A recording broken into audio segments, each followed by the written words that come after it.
We will not follow any protocol. We'll just want to invite His Excellency the President to just come and greet the congregation. And then in his own wisdom, I don't know the protocols that are in your homes, whether you start with Mama and then you go to Baba. But for me, Your Excellency, we are so grateful that you chose to come and worship us. One thing I want to tell you, Your Excellency, you cannot surprise somebody when you're going home. You know, this is your home. So you can only surprise people when you're going to their home. But when you're going to your home, it's no longer a surprise, it's just going home. So would you please be upstanding? All of us, let's stand and welcome His Excellency, the President of the Republic of Kenya.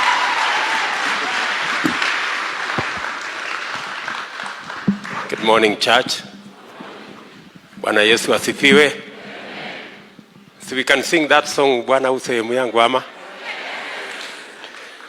Bwana u sehemu yangu, rafiki yangu wewe. Is that low? Maybe maybe we can yeah. Rafiki yangu wewe, katika safari yangu twatembea na wewe. Bwana u sehemu yangu, rafiki yangu wewe, katika safari yangu twatembea na wewe. Pamoja na wewe, pamoja na wewe, katika safari yangu twatembea na wewe. Mahali hapa sikutaka ili niheshimiwe, haya nikutema shaka sawa na wewe. Pamoja na wewe, pamoja na wewe, safari yangu twatembea na wewe. Niongoze safarini, mbele unichukue,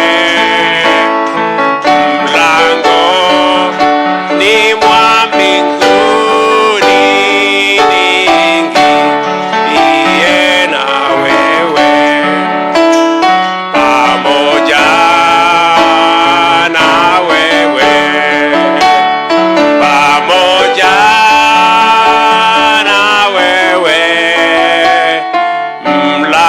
mlangoni mwa mbinguni niingie na wewe. Asanteni sana. Tafadhali tuketi. Thank you very much.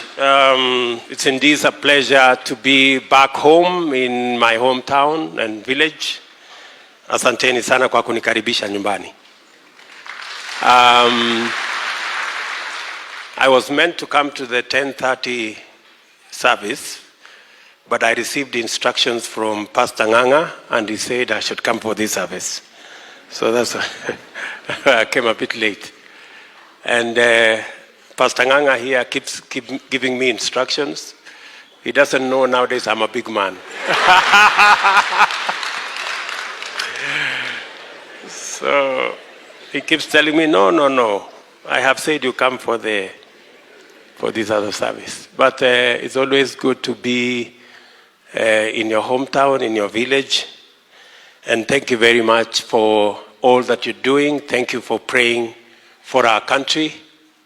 Thank you for praying for me and my family. And we also pray for you.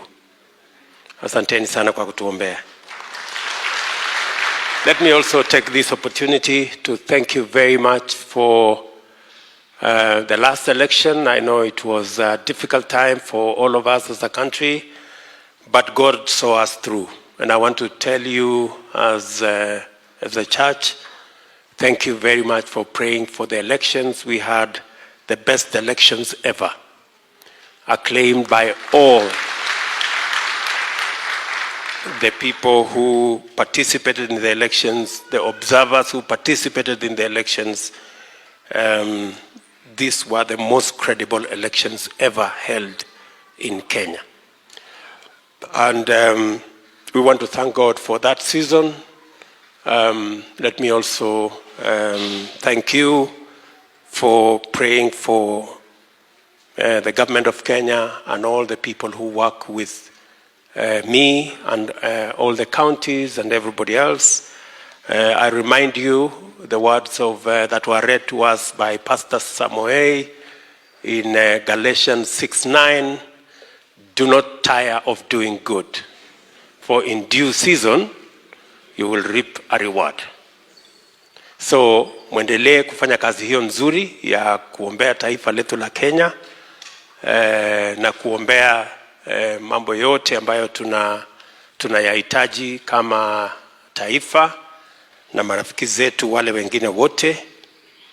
Nataka tu niwakumbushe a few words in Philippians. When I was flipping through my Bible, I came across these words that were a blessing to me. And let me read Philippians 2 and verses 3 and 4.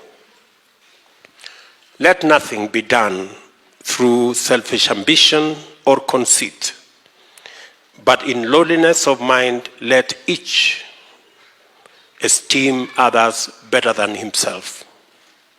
Let each of you look out not only for his own interests, but also for the interests of others. I think it speaks to all of us looking after one another and watching not just our interests, but also the interests of others and the interests of our nation as well. This Easter season, I decided to spend time here at home and also to supervise the planting in my farm, because I need to make... I know we have a big debate in the country about the cost of living and how we need to reduce the cost of food, but it boils down to what we do as farmers. So as a farmer also, I came down here to look at what I can do to make a contribution to food production in our country so that we can reduce the cost of living. And this year I have purposed that I want to do twice in terms of productivity in my farm, so that I can make my small contribution to producing food in our nation and eventually to reduce the cost of living. I was very happy that when I met my fellow farmers at the village, we are all happy that at least fertilizer this year is half the cost of last year. And I'm asking all of us to double our efforts. I was informed by the Kenya Seed Company that they have sold an extra 200,000 kilos of seed, which means we have an extra 200,000 bags, I think, of seed. And they tell me that we will have an extra 200,000 roughly additional acres of land under production this year. And that gives me confidence that going forward, we can actually reduce the number of people who are going hungry and the number of people who are staying without food, and also be able to reduce the cost of living in our country. I ask all of us who are farmers to go out of their way, even as we pray for rains, that we also do what we must do to be able to produce. And to my fellow farmers, let us work hard. Let us do what we must do. I will still need to do some work tomorrow before I go back to make sure that I also make my contribution. And I want to ask everybody else who has a piece of land somewhere to make their contribution, because at the bottom of everything else, we must feed our nation first. I know, of course, because of the situation where we are, we have imported a lot of food. I think beginning this week, it will get to the market. But that is not the solution. The solution is really in making sure that we produce our food locally, because indeed we have the capacity to. And I like what Pastor here said, that whatever it is that you're doing, do it as if you are doing it unto God. You are not doing it for the money. You're not doing it for the show. You're doing it because you are serving God in whatever it is that we are doing. Those who are teachers, those who are business people, those of us who are farmers, let's do it as though we are doing it for God. So I'm truly happy to be back here at home, and to appreciate all of you for the things that you're doing, for the families that we are bringing up.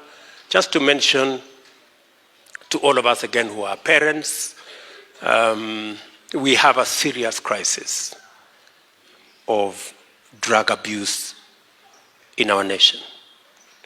Parents, starting with myself, we need to look out for our children and the children of Kenya. There is a very, very big crisis. We're trying to do what we can do. I recently appointed a new board for NACADA. I'm working with all the other arms of government.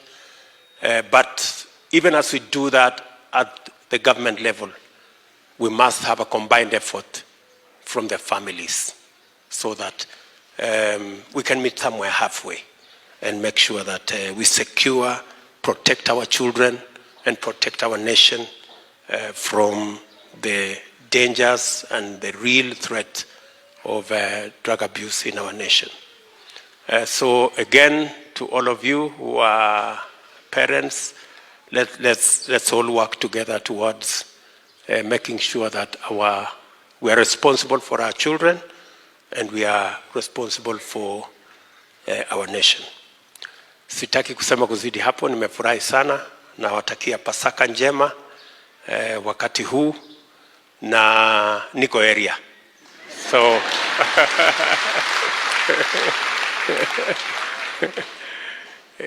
so let me ask Miss Rachel Ruto to come and say hello.